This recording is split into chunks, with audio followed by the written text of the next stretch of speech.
Blog চ্যানেলে তোমাদের সকলকে স্বাগত জানাই। আমি আবার একটা ডেইলি ব্লগ নিয়ে চলে এসেছি। আর তোমরা সকলেই জানো আমি একটা 365 ডেজের চ্যালেঞ্জ নিয়েছি। তো তার আজকে হচ্ছে 20 নম্বর দিন। তো চলো বেশি না বকে ভিডিওটাকে শুরু করা যাক।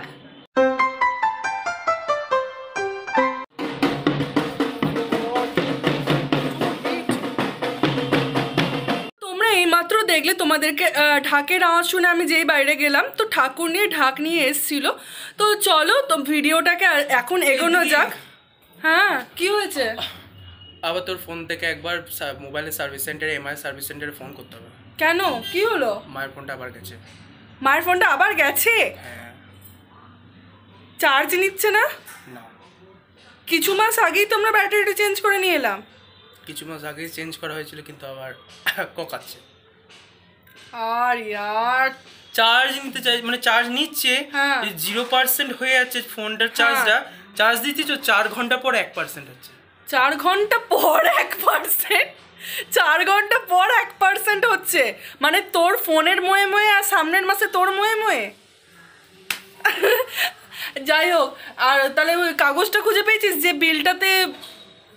তো তুই কি ভরসায় যাচ্ছিস ওখানে সার্ভিস সেন্টারে? বাবার দোকানে যে কি বলবি? আমি যাচ্ছি না, আমার ক্লাস আছে আজকে। কেন তুই বাবাকে বলে যাবি? আমার ক্লাস আছে, আমি যাচ্ছি না, আমার ক্লাস আছে। বাবা বললো যে আমাকে কোথায় যেতে হবে, সেটা বাবা বললো যে আমরা চলে যেতে পারবো। যাই হোক, কি অবস্থা গাইস, এর ফোনটা মানে যাচ্ছে তাই হয়ে গেছে। প্রথমে কি হচ্ছিল তোর ফোনটা, তুই সেটা আগে বল। ও মোবাইলের ব্যাটারিটা প্রবলেম ছিল, ব্যাটারিটা ফুলে গেছিল আর এই জন্য ফোনের পেছন দিকটাও না সেই নৌকার মতো হয়ে গেছিল। কিন্তু এবারে অতটা ওরকম হয়নি। আমার মনে হচ্ছে ব্যাটারিটা সেটিংস করেছে হয়তো, চার্জিং এর পিনের সাথে ব্যাটারিটা ঠিকভাবে কানেক্ট ওরা করেনি, যার জন্য ওই প্রবলেমটা ওখানে ক্রিয়েট হচ্ছে। কারণ ব্যাটারি আগেরবার মতন ওরকম প্রবলেম হচ্ছে না, ব্যাটারি চার্জ ধরে রাখছে। বাট যখন হয়েছে, ঠিক আছে, একবার গুগলে ফোন কর। গুগলের যে সার্ভিস সেন্টারের নাম্বারটা দেওয়া আছে, তো সেটাতে একবার ফোন করে দেখ। আই থিঙ্ক 10টা থেকে খুলে যায়, কারণ গতবার তো 10টা থেকে খুলে গেছিল। হ্যাঁ, খুলে গেছিল। 10টা থেকে খুলে যায় গাইস, 10টা থেকে সন্ধ্যে 6টা এরকম অবধি খোলা থাকে। তো চলো একবার গুগল সার্ভিস সেন্টারে ফোন করে জিজ্ঞেস করে নিক যে কি বলছে না বলছে। তো চলো ভিডিওটা দেখতে থাকো। 2000 years later. গাইস, এখানে দেখতেই পাচ্ছ এই যে ভাইয়ের সেটটা, আর এই সেট এখন ময়ে অবস্থা, যাকে বলে 16% চার্জ। গাইস, একে অল টাইম এইরকম সুইচ বোর্ডের সাথে লাগিয়ে রাখতে হয়, নালে এ চলবে না, কিছুক্ষণের মধ্যে সুইচ অফ হয়ে যাবে। তো চলো ভিডিওটা দেখতে থাকো। A few moments later.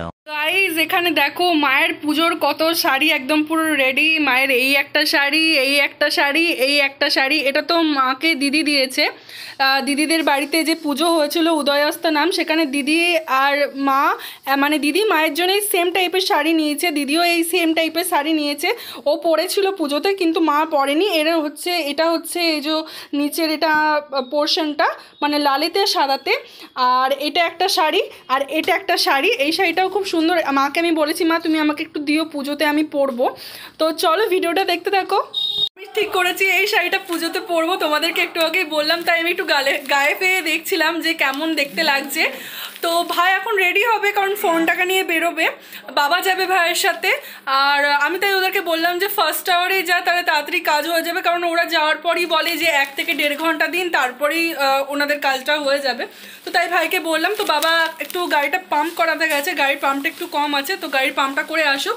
আর ভাই এখানে রেডি হয়ে নিক, তারপর ওরা ফোনটাকে নিয়ে যাক। কি বলে না বলে দেখি, কি বললো না বললো, কি হলো সবটাই তো তোমাদেরকে দেখাবো। তো চলো ভিডিওটা দেখতে থাকো। আর ভিডিওটি ভালো লেগে থাকলে লাইক করো, কমেন্ট করো, শেয়ার করো, সাবস্ক্রাইব করো। আর আজকে আমার পড়াও আছে, প্লাস আমাকে পড়তে যেতেও হবে, তাই আমি এখনও খাইনি। এরপর চান করব, ভাইরা গেলেই আমি চান করব, পুজো দেবো। পুজো দেওয়ার পর এমনি ওপরের ঘরটাও সমস্ত কিছু গোছানো হয়ে গেছে, খাবো, দিয়ে রেডি হয়ে একদম বেরিয়ে যাব। ওরা যে জায়গায় যাবে আমিও ঠিক সেই জায়গায় যাব, কিন্তু আমারটা আর একটু যেতে হবে, ওদেরটা একটু মাঝখানে। তো চলো ভিডিওটা দেখতে থাকো। 1 hour later. এখন অবধি যেহেতু কিছু খাইনি, আমি দোকান থেকে একটা ফ্রুটি নিয়ে এলাম খাবো বলে, কারণ খুব খিদে পেয়েছে গাইজ। অনেকক্ষণ ধরে না খেয়ে আছি, কারণ একটু পুজো করতেও এখন একটু দেরি আছে। তো আমি ভাবলাম যেহেতু পড়া আছে একবারই খাবো, তো একটু ফ্রুটিটা খাই, চানটা করব, পুজোটা করব, ভাতটা খাবো, দিয়ে একদম বেরিয়ে পড়বো। তো চলো এখন আপাতত একটু ফ্রুটিটা খুলে খাওয়া যাক। এখনও মনে আছে যখন ছোটোবেলায় বাবার সাথে প্রায় মিষ্টির দোকানে যেতাম, বাবা তো মিষ্টি কিনে দিতই, তাছাড়া বাবাকে বলতাম বাবা একটা ফ্রুটি কিনে দাও না। তখন মানে এই ছোটো ছোটো ওই ফ্রুটিটা হয়তো খেতে শিখেছি, তো খুব ভালো লাগতো ফ্রুটিটা খেতে। এখনও অবধি সেই ফ্রুটির টেস্ট একই রকম। তো ছোটোবেলার কিছু কিছু জিনিস আছে জানো তো, তোমরা ছোটোবেলায় সেগুলো করতে, আবার বড় বয়সে মাঝখানে অনেক দিন করনি, বন্ধ করে দিয়েছিলে, আবার হঠাৎ করে করছো। তো এরকম কিছু জিনিস থাকে না যেগুলো একদম মানে যাকে বলে পুরনো স্মৃতিকে একদম নতুনভাবে তরতাজা করে তোলে।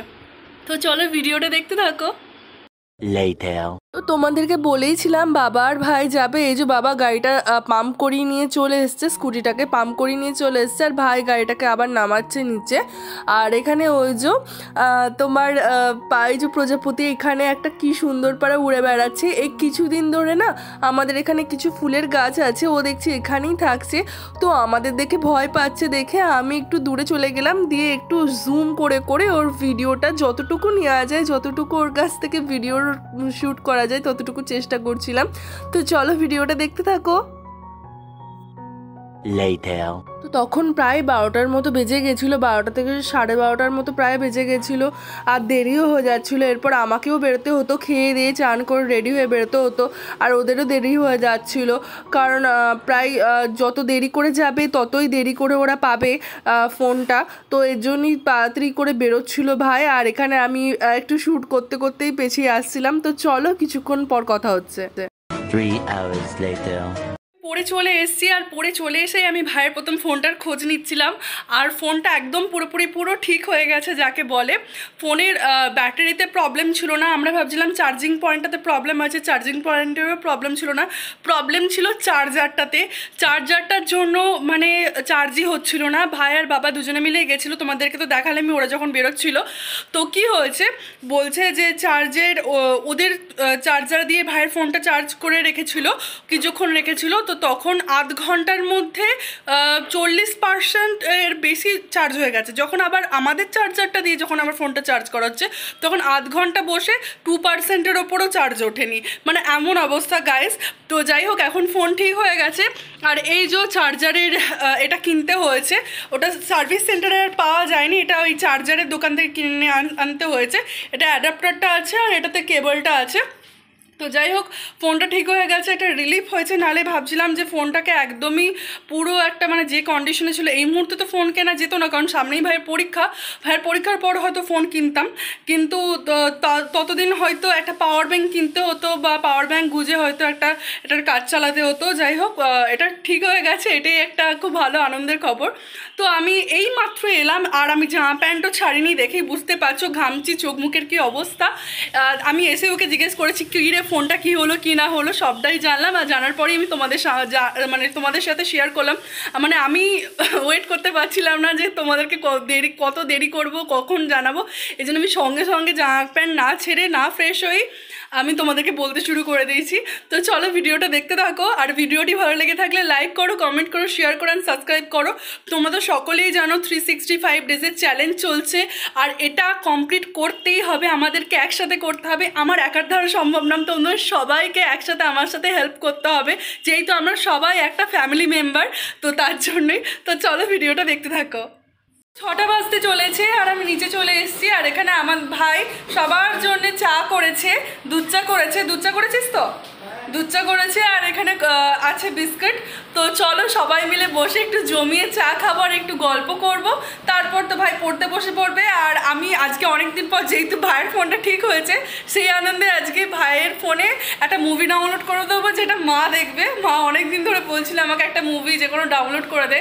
তো মা মুভি দেখতে খুবই ভালোবাসে, আগেতে তো সিনেমা হলে খুব যেত যখন ইয়াং ছিল না, মানে যখন আনম্যারিড ছিল। বিয়ের পরও প্রায় কয়েকবার গেছে নাকি গো মা? বিয়ের পর কয়েকবার গেছে, কিন্তু বিয়ের আগে প্রায় যেত সিনেমা হলে বান্ধবীদের সাথে, আন্টিদের সাথে, মায়ের যে মা, বিভিন্ন কাকিমা, তারপর নিজের মা, বান্ধবী সবার সাথেই যেত।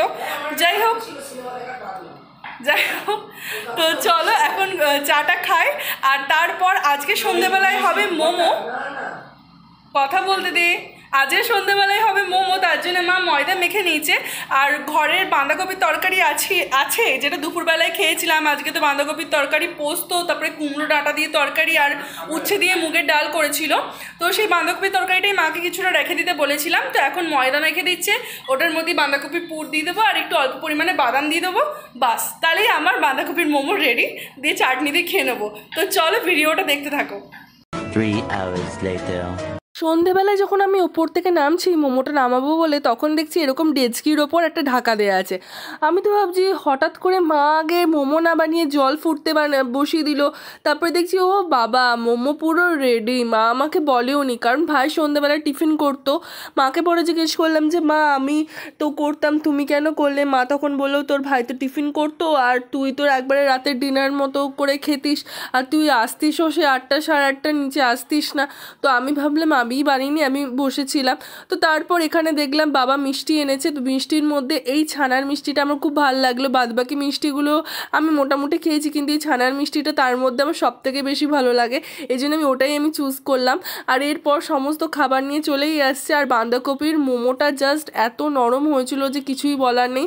টেস্টটা তো আমার খুব ভালো লেগেছিলো। চাটনিটা বানাতে পারলে ভালো হতো, কিন্তু যাই হোক মায়ের তাড়াহুড়ো ছিল বলেই 2 টাকা সস দিয়ে কাজ চালিয়ে নিয়েছি।